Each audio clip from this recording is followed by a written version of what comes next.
నమస్తేనా అన్న, నా పేరు సురేందర్. ఇక్కడ ఎర్రగడ్డ స్థానికుడిని.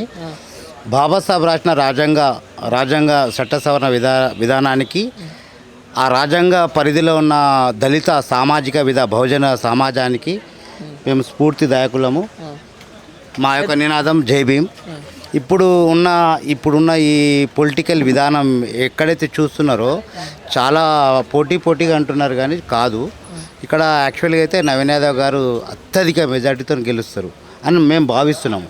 ఇప్పుడు మీరు చెప్పండి, మీరు క్వశ్చన్ చేయండి, మేము ఆన్సర్ ఇస్తాం. మీద అయితే నవీన్ యాదవ్ ఎందుకు గెలుస్తారు అంటున్నారు ఇక్కడ? నవీన్ యాదవ్ గారు ఆల్రెడీ ఇంతకుముందు 2 సార్లు పోటీ చేశారు, ఎంఐఎం నుండి, అక్కడ నుండి. కానీ అతనికి సపోర్టింగ్ లేకుండే ఏంది అనేది. 2 సార్లు పోటీ చేసిందని ఇప్పుడు సానుభూతి ఓట్లు ఎక్కువ పడతాయి అంటున్నారా?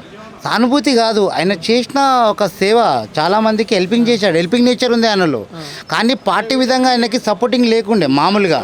అయితే ఆ విధంగా ఆయన చేసుకుంటూ వచ్చాడు. 2 సార్లు నిలబడ్డాడు, 2 సార్లు అదే సంఘ సేవ విధానాన్ని పాటించాడు అతను. నేను ఇక్కడ స్థానికుడిని, మీకు ఎప్పుడు అండగా ఉంటాను, ప్రజల్లోనే ఉంటాను అని చెప్పి పోరాడారు. 100% మేము నమ్ముతున్నది ఏంటంటే నవీన్ యాదవ్ గారు అత్యధిక మెజార్టీతో గెలవాలి.